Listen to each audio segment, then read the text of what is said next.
Hi, good evening. My name is Shelley Davis, and I'm a member of the Academic Committee for the Centennial, and it's my pleasure to welcome you and to introduce this 6th installment of the Faculty After Hours Centennial Lecture Series. So first, I'd like to thank the following sponsors who have made this lecture series, as well as other Centennial events, possible. Our gold sponsors include Cross Insurance, FL Putnam, and Key Bank. Our silver sponsor is Gorham Savings Bank. Our bronze sponsors are Follett Higher Education Group, the Diocese of Portland, Penmore Lithographers, Homewood Benefits, and CBiz Tofias Incorporated. I also want to remind you of the final lecture in this series, which will be held on Tuesday, December 5th, History of a Mountain Range, How Do We Unlock Its Secrets? A presentation by Dr. Johan Eriksson's Exploration of the Andes.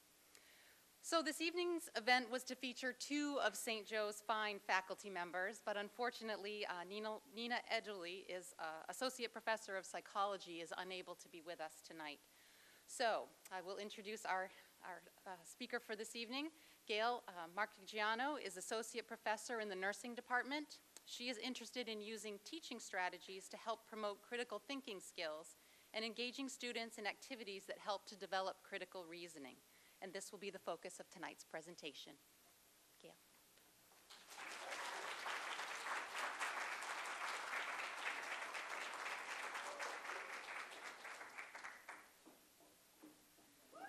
Woo. Thank you very much. And it's great to see a full auditorium and all of you, and I appreciate your support in being here. I'm honored this evening to be part of the Centennial presentation with my colleague, Dr. Nina Eduljee. Unfortunately, she cannot be present here with us this evening, but I know she's here in heart and in spirit. So I have a very short time tonight to talk about a gigantic topic, critical thinking. I want to fess up, though, right from the start that I am by no means an expert on this topic, but I have spent substantial time trying to learn and to grow as an educator in this area. My plan for this evening then is threefold. The first thing I want to do is to talk for a very short while about what really is critical thinking, because if we did a poll, probably people would have different ideas. So what is it? And a little bit about the research that we conducted several years ago with students to encourage their thinking skills.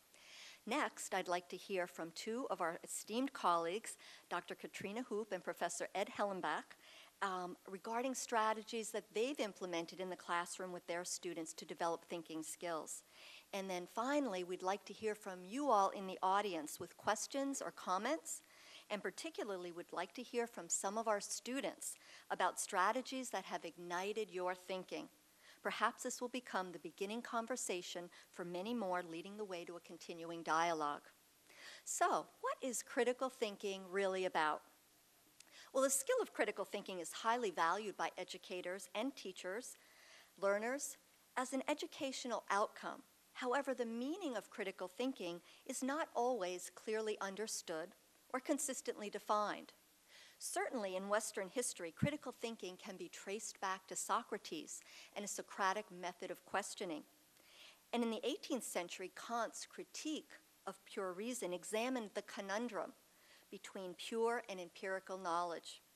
As a component of the more recent educational process, the concept of critical thinking has its origins with liberal educators as ourselves who recognized that the processes of inquiry and thinking, rather than an accumulation of facts and a development of specific skills, was enough.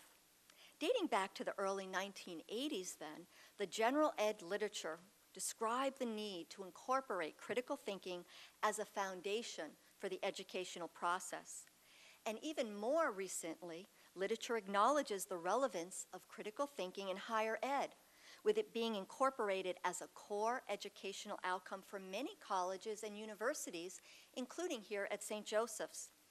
Critical thinking is acknowledged as a part of all levels of education, and it extends across all disciplines. In fact, the recently designed 2010 Common Core standards, which I know Cassie and Janice know a lot about, establish academic expectations for students in grades K through 12, and they make extensive use of the language that will require the use of critical thinking in both primary and secondary classrooms. One of the rationales for these standards is to indeed make students ready for college and for their careers. So although some believe that critical thinking is a universal phenomenon across all disciplines, others believe that some aspects may be discipline-specific. For example, Jackson indicates that factors which may affect the interpretation and application of critical thinking in specific disciplines include things like primary goals of a profession or discipline, moral ground, laws and regulations, the source and precision of knowledge, and the risk and benefit of thinking within a profession or discipline, and the relation between thinking and outcomes. Well, suffice to say that literature and research on discipline-specific aspects of critical thinking aren't going to specifically be addressed this evening. Suffice to say that the literature is replete with information on this. And in fact, as I surveyed your ebooks in the library, Shelley, I was amazed at all of the materials that were there from many disciplines, from nursing, sports management, education, social work, business, and the liberally educated individual. Finding then a single term or statement to universally define this concept is going to be difficult. Even within a discipline, controversy exists about, well, what exactly is it? Its antecedents and its consequences. For example, Turner identified 27 surrogate terms for critical thinking in nursing that are often used completely interchangeably. For example, creative thinking, problem solving, reflective thinking, diagnostic judgment. Our purpose, though, is not to adopt one universal construct, but instead to relate general components for critical thinking as well as, and this is an important piece, the affective dispositions that correlate to a well-cultivated critical thinker. So let's take a brief look at some of those early pioneers. Robert Ennis in 1985 conceptualized critical thinking as a reasonably reflective thinking that is focused on deciding what to believe or to do. One of the most comprehensive attempts to nail down the concept was sponsored by the American Philosophical Association in 1990 under the direction of Peter Facione. Some of you may know his work. Using a Delphi method, Facione surveyed 53 experts from throughout the arts and sciences and arrived at a consensus grouping of critical thinking cognitive skills. These include the 6 thinking skills of interpretation, analysis, evaluation, inference, explanation, and self-regulation. Well, correlated to each of these individual 6 thinking skills were sub-skills, and some of the sub-skills, for example, of interpretation is decoding significance. A sub-skill of analysis is examining ideas. A sub-skill of evaluation is assessing claims. A sub-skill of inference is querying evidence. And a sub-skill of explanation is stating results. How about that sub-skill of self-regulation? Well, that's self-correction. In addition to the cognitive skills, Facione's research identified dispositional components to critical thinking. And in examining the question, well, what kind of person is apt to use critical thinking skills? The consensus group of experts poetically describes such a person as having a critical spirit. But having a critical spirit, they didn't mean that the person was negative or hypercritical, just the opposite. The experts termed that in a very positive sense, describing a person who has dispositions of being inquisitive, open-minded, fair-minded while being flexible in considering alternatives, having a desire to be generally well-informed, and honest in facing individual biases. Well, interestingly, whether or not these affective dispositions are part of the true meaning of critical thinking in a way that those cognitive skills that I mentioned are, was an issue that divided even this expert consensus group. The majority of them, however, did maintain that these affective dispositions indeed constitute a part of the meaning of critical thinking. Well, how about you? If I were to poll you right now, do you think those affective dispositions really constitute a part of the meaning of critical thinking as well? So just think about that. Another early pioneer was Richard Paul. He described in 1992 critical thinking in more metacognitive terms, and I'm going to come back to this when I describe the research that Dr. Eduljee and I did. It's the art of thinking about one's own thinking while trying to make it better, clearer, more accurate, and defensible. He also identified 3 essential components to critical thinking, and the first of these was the element of thought. And what he meant by that is all thought has purpose. All thought is an attempt to figure out something, to settle a question, to solve a problem. The second essential component of critical thinking, according to him, was intellectual standards. So all thought has intellectual standards upon which it's based. For example, clarity, precision, accuracy, relevance, breadth, depth, and logic. And lastly, he included as a component of critical thinking in his research, again, those affective traits. In a statement that Richard Paul and Michael Scriven provided to the International Conference on Critical Thinking and Education Reform, critical thinking is the intellectually disciplined process of actively and skillfully conceptualizing, applying, analyzing, synthesizing, and/or evaluating information. They conceptualize critical thinking as that mode of thinking about any subject, content, or problem in which the thinker is going to improve the quality of his or her own thinking by skillfully taking charge of the structures inherent in that thinking and imposing those intellectual standards upon them, like clarity, accuracy, relevance. Given that one of our institutional learning outcomes is critical thinking, we might ask ourselves, do we agree with Richard Paul and Linda Elder as they describe in their book, The Guide to Critical Thinking Concepts and Tools, that a good critical thinker first raises vital questions, problems, formulating them clearly and precisely, gathers and assesses relevant information, and comes then to well-reasoned conclusions. Thinks open-mindedly, recognizing and assessing assumptions, implications and consequences, and finally, communicates effectively with others in figuring out solutions to complex problems. One last point that I want to emphasize when describing critical thinking from Van Gelder and Winningham is that critical thinking is an individual's ability and inclination to make and assess conclusions based on evidence. Thus, a critical thinker assesses and draws conclusions using a very systematic process of information gathering and interpretation, and then avoids irrational and emotional reactions.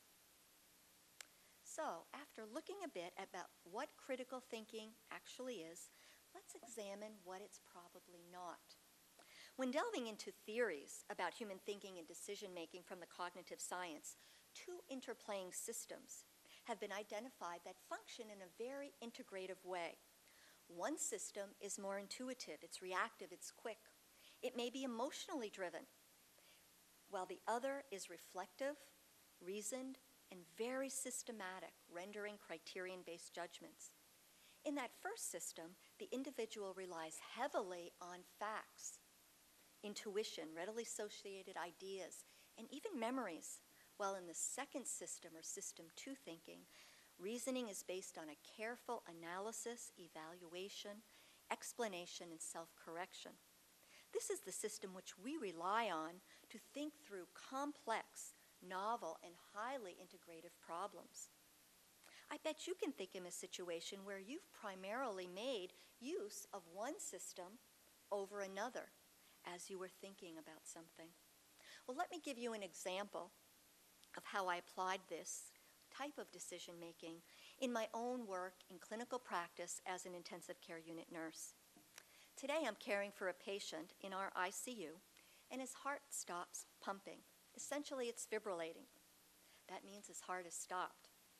In this situation, our ICU team responds in an automatic, well-trained, and a very reactive way.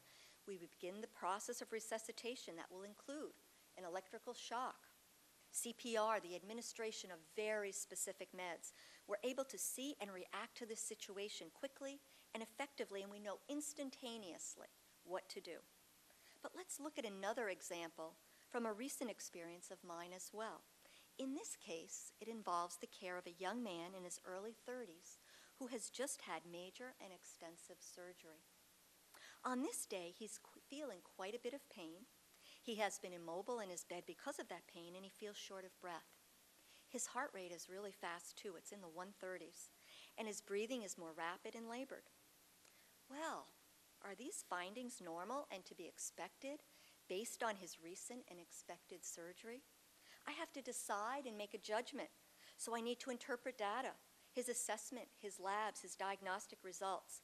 I need to analyze that more information is needed to make an accurate diagnosis here.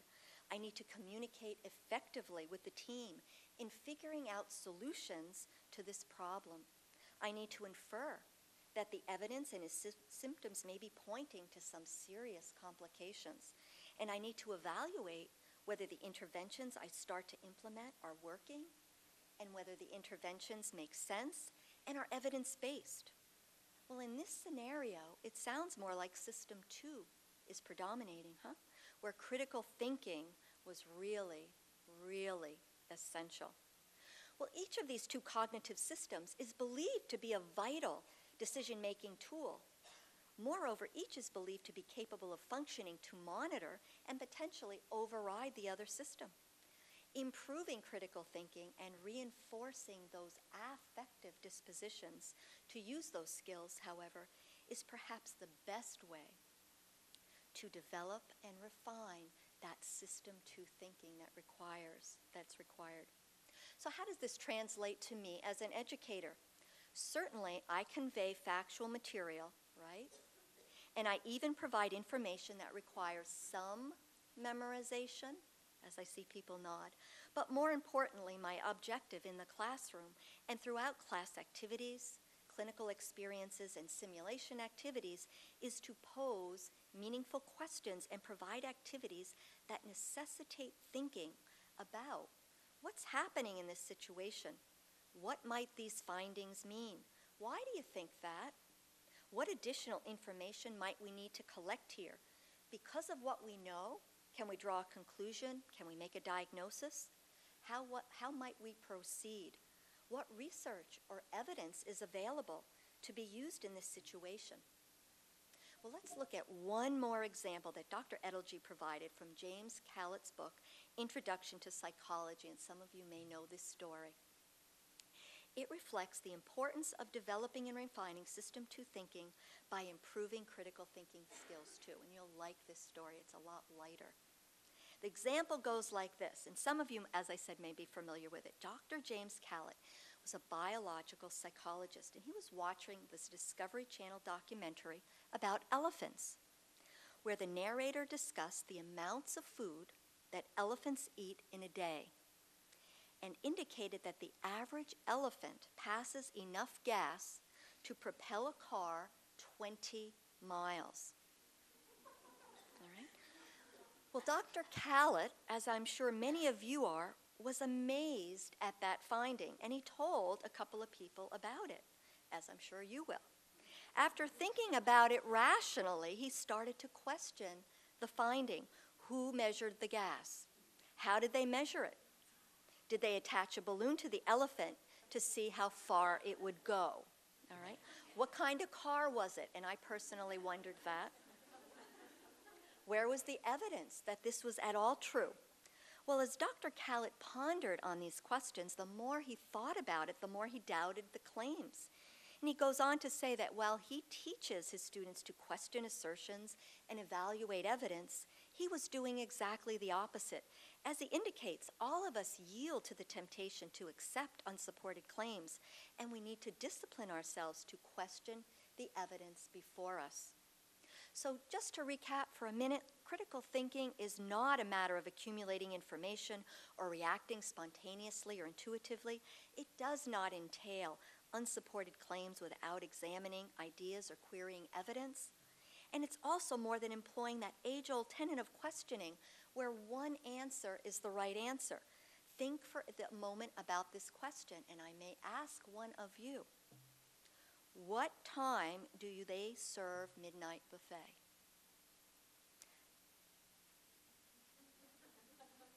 And how about this question for any nursing or criminal justice people in the audience? What's the normal level for blood alcohol? A person with a good memory and who knows a lot of facts is not necessarily good at critical thinking. Critical thinking is not linear or an end-run approach where one sees an issue or a problem, takes action, and moves on. System 1 thinking operates that way, from a narrow and a limited frame of reference with continual pressure to exclude new ideas or ways of doing things. In contrast, critical thinking is a purposeful process, the ability to make a judgment or solve a problem by making sense of information using evidence while implementing thinking skills to interpret, to analyze, to evaluate, to infer, or to explain information. So, after looking at the meaning of critical thinking, let's just reflect for just one more minute on its importance from a liberal arts perspective. Shane Pitts indicates that the development and refinement of critical thinking skills are at the very heart of a liberal education. And Schneider espouses that a liberal education enables a person to fully participate in civic life, cultivate social responsibility, and frees the mind of ignorance. Wilner indicates that a liberal arts degree covers a vast area of subjects which lead to broad-minded critical thinking. It provides the means to examine arguments and ideas in a comprehensive manner and provides the rationale and ability to think with multiple perspectives in mind. This is also one of the values of a strong core curriculum, facilitating the development of critical thinking, which can lead individuals to become conscientious about social responsibilities and to extract the full range of potential for creative as well as critical thinking. Isn't this what education is all about? Providing the tools to find solutions to complex problems in issues, on healthcare, on maintaining financial order globally, on dealing with biosphere disruption, on countering medical challenges, including cures for cancer, preventing HIV and AIDS worldwide and many of our chronic illnesses, and dealing with disaster and its aftermath, as we've recently seen in New York and New Jersey and many areas of the Northeast. These are just a few issues that a well-cultivated thinker can begin to address and to solve. All right, that was the big stuff. If you're ready, are you ready? Let's talk about some strategies that can ignite critical thinking. And I'm going to go ahead and begin before I invite up Dr. Hoop and Professor Hellenbeck to talk about some of their great strategies. The pilot study, research study that Dr. Eduljee and I conducted, and it's not very long. We started this research in the fall of 2008, and for this study, 51 nursing students were asked to think about their own thinking. That's that metacognition. We asked them to think about cognitive skills that they implemented or they used when completing 2 different types of clinical assignments. And these assignments were developed from experiences that they had when working with patients on medical units. And one of the medical units, well, many of the medical units that they were on were at Mercy Hospital. This pilot study, we explored 2 major questions. So we had 2 major research questions.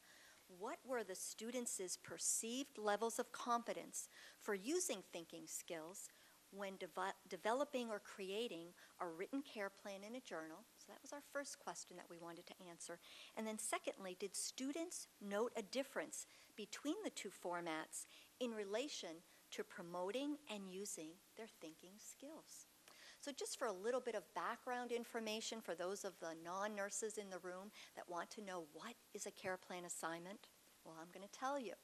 Care plan assignment required the students to describe a full patient history and physical exam, document laboratory findings, dosage information about medications that the patient was receiving, and a paragraph describing the patient's admitting diagnosis. With the journal format assignment, students were asked to provide their thoughts for 10 focused questions. And the questions were like this: explain your first and most important priority of care, and why did it take precedence? Another question in this journal format was, based on this patient's admission diagnosis, what alarming assessment might you discover or uncover, and why would it be of concern to you in the care of this patient? Well, the cognitive thinking skills examined in this study were derived from two theoretical frameworks. The first theoretical framework was one I had spoken about, Fascione's work, the 6 critical thinking cognitive skills and sub-skills, and that's on your left on this slide. And we did that within the framework of the nursing process, which is in the middle column, the work done in 1990 by Wilkinson. So the critical thinking skills then that we studied were on your right: analyzing information, determining relevance, making connections, setting priorities, selecting appropriate information, applying that relevant knowledge, and evaluating outcomes. So those are the specific 7 skills thinking skills that we wanted to check and evaluate. So students then completed a survey, and we asked them in this survey to indicate their level of confidence using a 7-point scale. And that scale went from having very little confidence in using a thinking skill to having quite a lot of confidence for using a thinking skill. And then the survey asked them to rate their confidence for using the thinking skills, and there are our 7 thinking skills, when implementing each type of assignment. So the care plan and the journal, and this is just a sample. So here, a student may be analyzing those 7 thinking skills and rating their ability to confidently use those skills based on the assignment that they were completing. Well, look what we uncovered and discovered.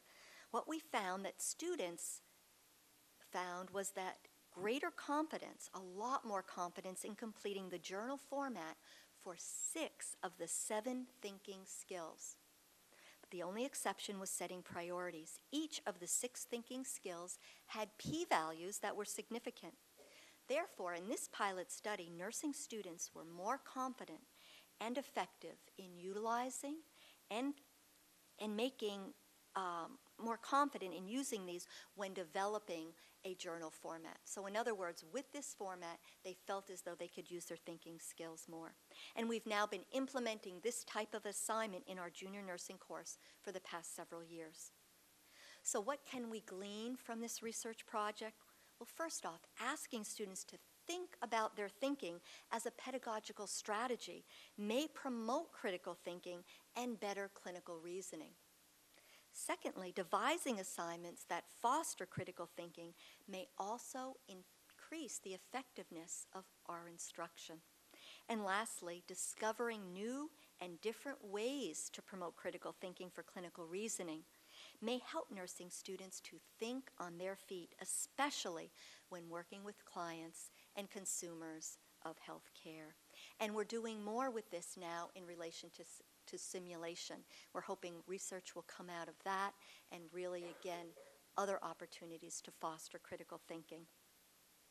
So at this point, I would like to introduce our colleagues, Dr. Katrina Hoop from the Department of Sociology and Professor Ed Hellenbach from the Department of Business, who will share how they use critical thinking in their classes.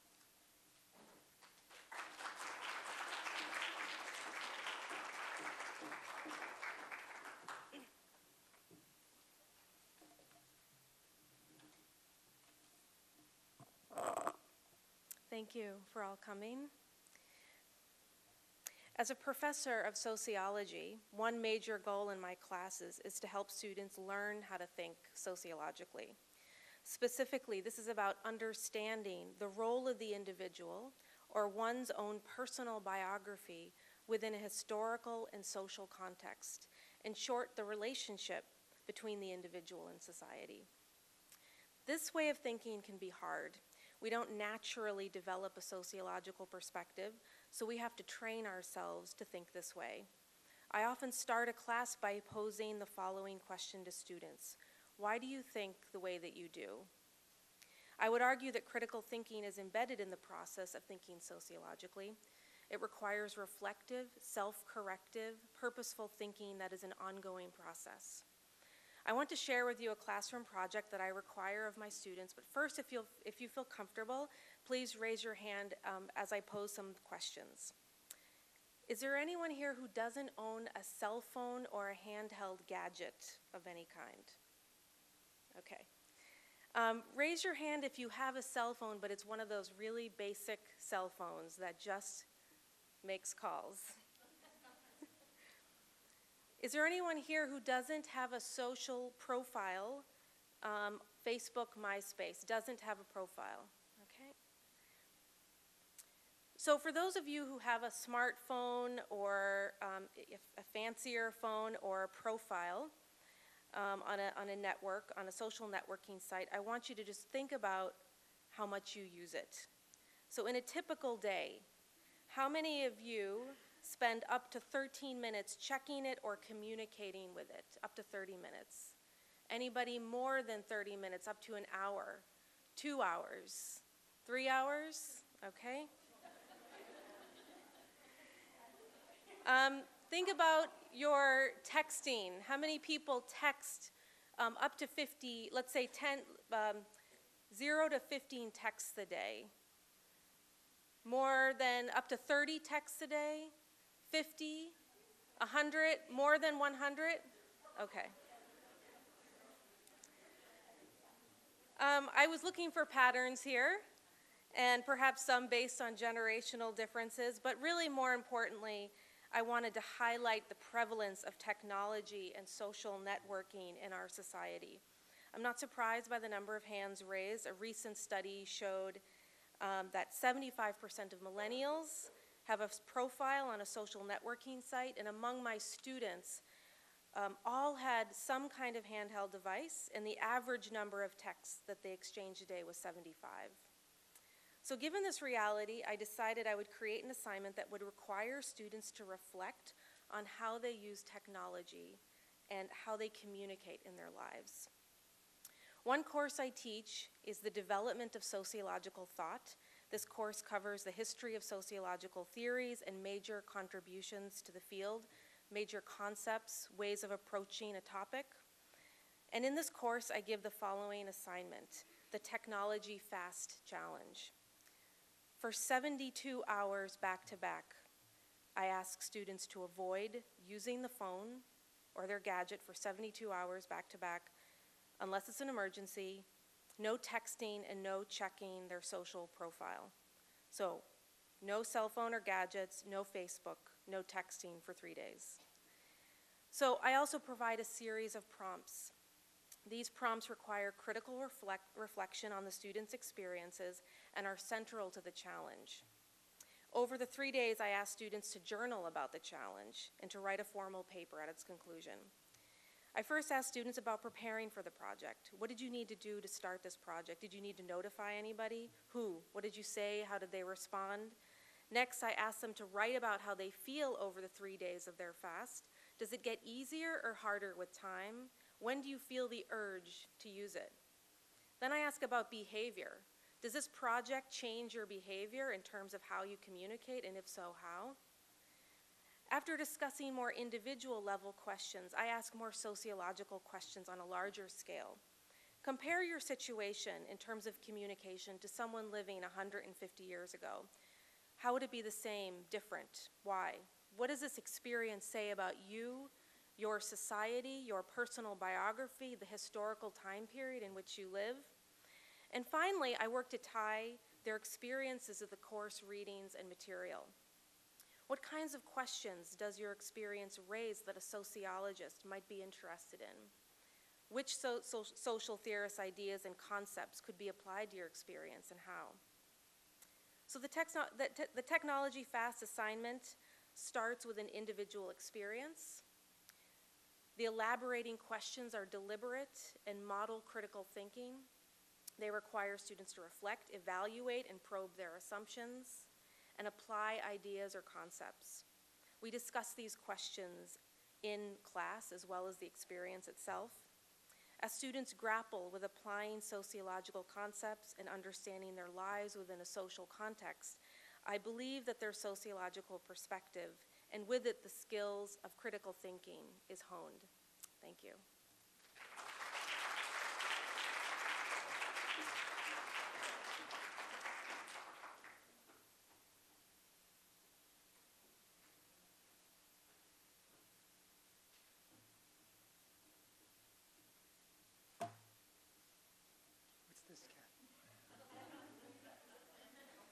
I'm going to take a different approach. After listening to both Gail and Kat, I realized I don't know a hell of a lot about critical thinking.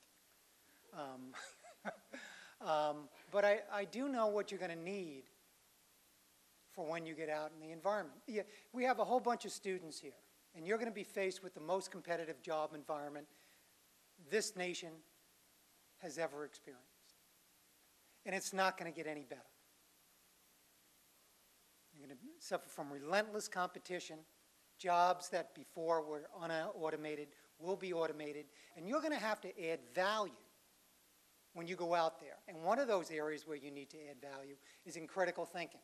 But critical thinking is great. You can sit there and you can go through the whole process. But you need to combine critical thinking with what? Critical communication skills. Because when you're in the business environment, you can be the best critical thinker around, but unless you can communicate that rapidly and effectively, you're not going to add value.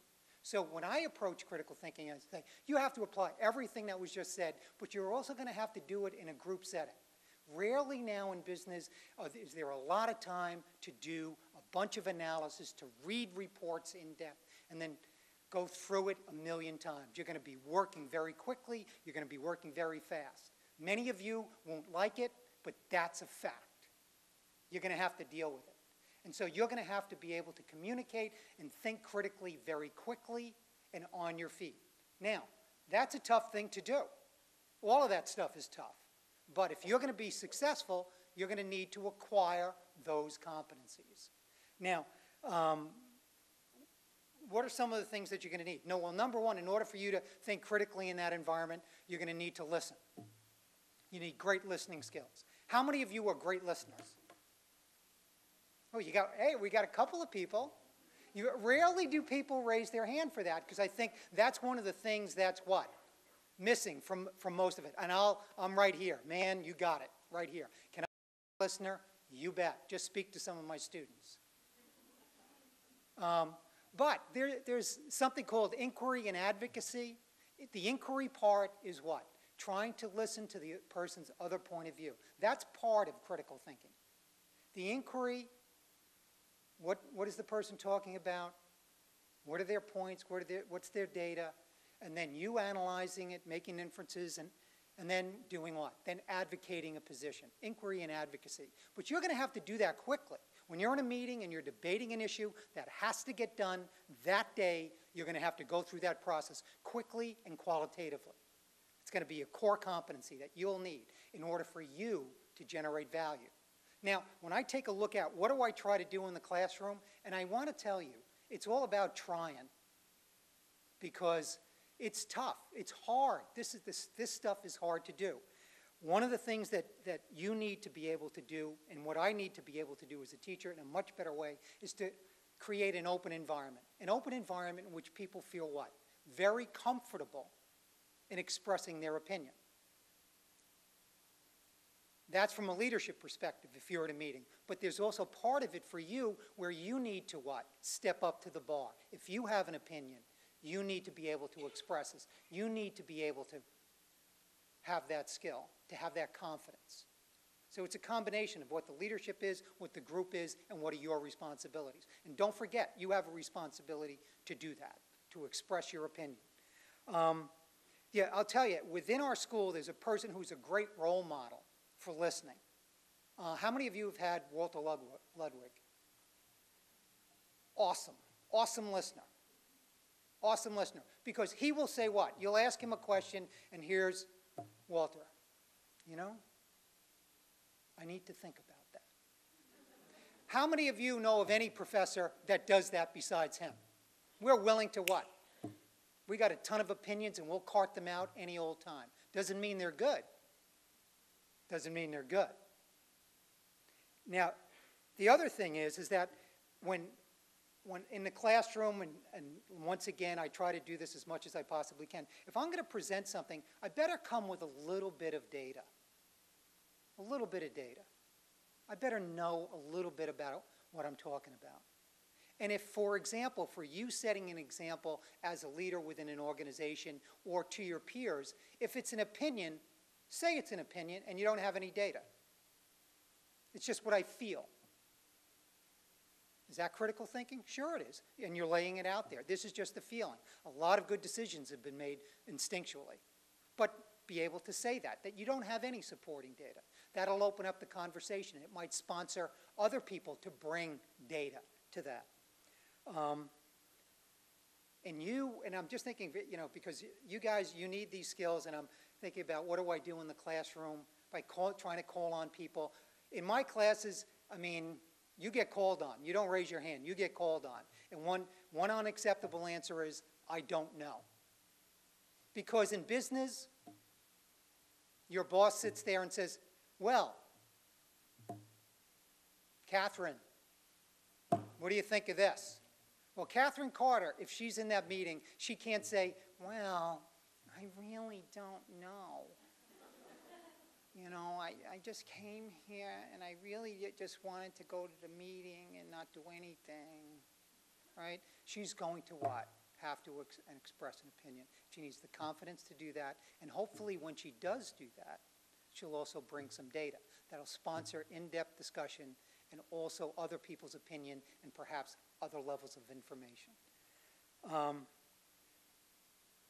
The big thing for me is if you want to have critical thinking and you want to have that in a business environment, that you as leaders or as followers sponsor an environment in which people feel free to communicate, but then insist on quality conversations. That it's like, well, I personally feel that picking your nose in school is a good thing. Well, no, that's not. Come on. You know, I mean, and I know that's a ridiculous example, but to support it, to have fruitful conversations, to have people really think through problems and discuss them. Because when you're there in business, I want to tell you, many of the companies that you're going to work for believe in something called constructive confrontation. I came from an environment in which constructive confrontation was the norm, which meant that if you had a position, you had to what? Support it. Because people would question you.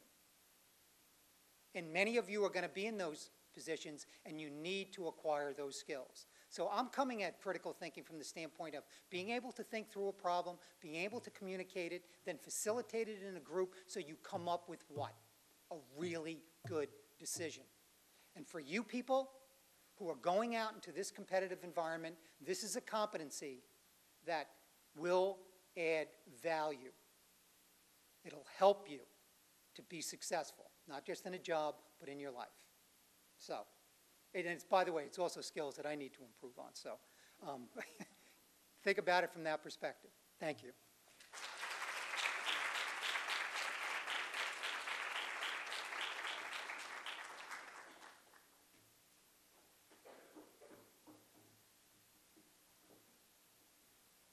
Thank you, Dr. Hoop and Professor Hellenbeck, for those fun and wonderful examples discussing what you do in the classroom. And you know what I wish? I wish I can enroll in one of your classes next semester. Well, now we would like to move and take some comments from the audience, questions from the audience, and also we would enjoy hearing from teachers as well as students about strategies that have promoted your critical thinking. So if you have a comment or a question, please would you raise your hand, and Skip is going to bring you the mic. Just let us know who you are, your discipline or your major. Don't be shy, and we'd love to hear from you.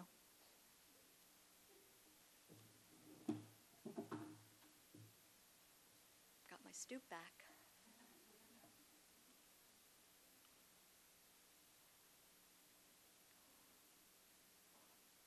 No questions?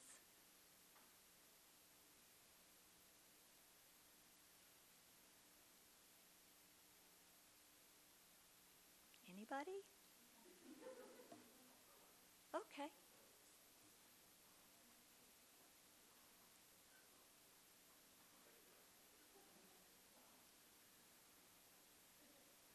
Hello, my name Hi, is Michelle Michelle. Lauren. I'm a professor and chair of the history department. And my question to you is, because that's something that we're always constantly trying to implement, critical thinking in history. It's a question of evaluating evidence, making arguments and interpretations based on that evidence. One of the problems I tend to feel like I kind of run up against is that students fear being wrong. Because there is a level of which you have to sort of insert yourself, of course, that's the active part of critical thinking, into determining the best answer to a problem or the best solution to a question. And it's precisely that inserting themselves into that process and not being able to find it, wishing to find the question, the answer to the question, when does the midnight buffet start? That's the question that would be preferred, because then you can feel secure and you're not going to be wrong. But the fact that there exists the smallest possibility with an inference that you might be off leads a lot of people, I think, to sort of panic and to not try to develop that skill. And so I was wondering what things that you might have,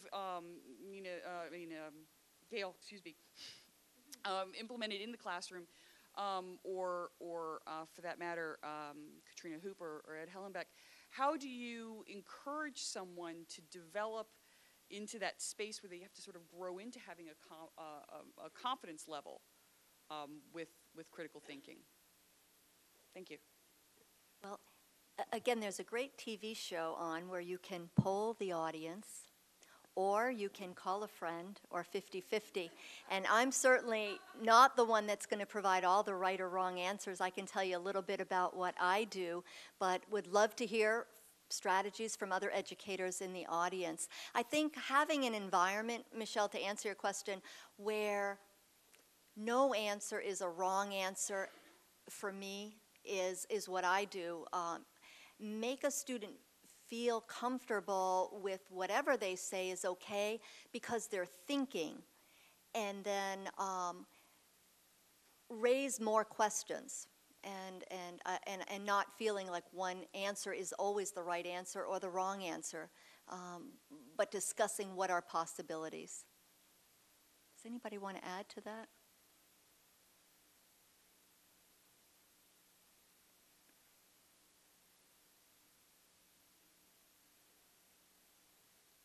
Chris Calloway in the philosophy department. A question about your experiment, and I probably missed most of the details that were there, but it looked like what you were measuring was perceptions of confidence. But one of the drawbacks about perceptions of one's confidence is it can be quite skewed. And there's a lot of evidence to suggest that the less competent people are, the more they overrate their abilities, unfortunately. So what I'm wondering is, did you get any kind of indication about how much actual critical thinking ability was improved by the different techniques, as opposed to just perceptions? That's a great of their question, ability? and I anticipated that question. No, we did not study that. But one thing that we did do that it didn't show so well in this PowerPoint because we did it a very short, abridged version of our research, was that we did define what the skills, the cognitive thinking skills were. So for example, we clearly defined an analysis and then gave examples in a clinical way of what a nurse would be doing if a nurse was using that thinking skill, so that they could see clearly what we were asking them to look at in order to rate whether they felt that they were confidently using that skill when they were developing either this care plan format assignment or the journal. But you're absolutely right. We were measuring confidence, and I didn't do any follow-up, for example, in terms of this study and looking at course grades or effects or anything on that way. We were really looking at students using their thinking skills and their perception of them being able to think when they were doing an assignment. There's nothing worse, students speak up, there's nothing worse than doing an assignment and you feel like you're wasting your time. And that's what I was trying to do in this course, is an assignment that they felt they were learning something from.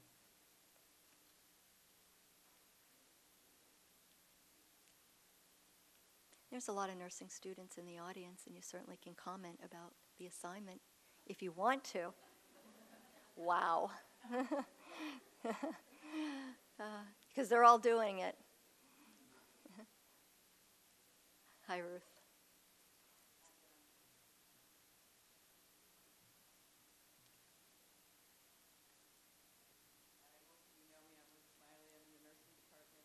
I have to say that I think one of the things that I've seen as far as critical thinking goes for our students is simulation and actual clinical experiences where, and I love simulation because, you know, we just let them go, you know, and it's amazing how many students really rise to the occasion, and even when they don't, how they learn and they grow, and we've seen so many wonderful experiences where, you know, perhaps in a simulation earlier, they missed washing their hands after a procedure or something, and then, you know, as we debrief and talk about it, you can see that growth, and next time they get it. You know, they get it not because someone told them, but because they said, oh yeah, I made that mistake, I'm not going to do it again. And the thinking process is what we're after. It's not that we want to nail you for, you know, forgetting to wash your hands. It's that we want you to know that it's important, and you need to think of it, and it's not going to be me standing over you all the time. And it's amazing what we've learned from watching people think on their feet, you know, and that magic glass that I'm behind is an amazing place to be, to kind of watch the thought process roll around. And you know, I think that we need to continue to do more of those kinds of things to encourage critical thinking as well. Absolutely. Simulation for us has been a real added benefit in our program, in the curriculum, really getting students to think. Some of you ought to come down and visit our sim lab if you haven't. Hi, my name is Kara. I'm not actually a St. Joseph student. I'm here visiting my sister. But I did graduate from Salve Regina University in Newport, Rhode Island as a chemistry major. And I just wanted to put my input in on strategies of getting people, you know, sort of excited about critical thinking. And I think for me, one of the things that helped me was I did research in a lab at my school. And it was something that I started to learn about and I became very passionate about. And it was something that definitely made me want to learn more and want to excel in my critical thinking skills. So I think, like you said, definitely things that you are passionate about and things that people care about definitely inspire critical thinking, as well as what Mrs. Smiley said about doing simulations and hands-on work. I did a lot of that in the lab, and all of that led to, you know, really wanting to have more critical thinking skills, not only in the lab, but in my other classes as well. I think it helped me overall. Thank you very much for sharing that. Have you graduated now from Salve? I did. I graduated in May. Are you using your research skills? Not yet, but I'm working on it. Wow. Thank you. That was very insightful. Appreciate it.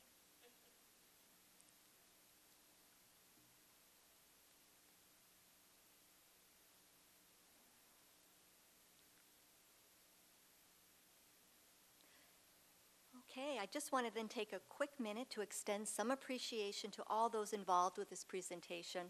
First off, to Nina and her wonderful insights into the research process and into this presentation, and to Professors Hoop and Hellenbeck for their sharing some of their best practices on critical teaching.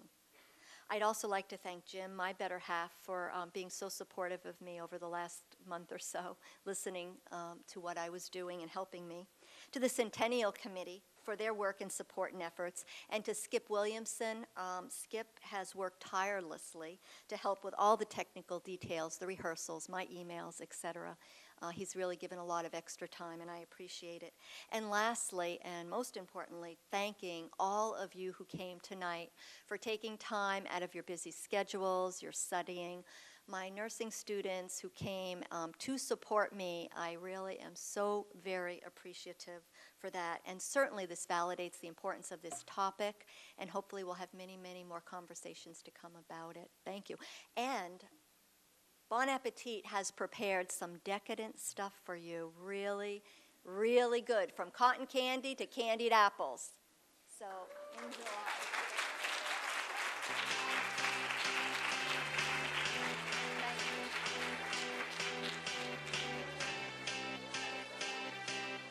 I got a feeling that tonight's gonna be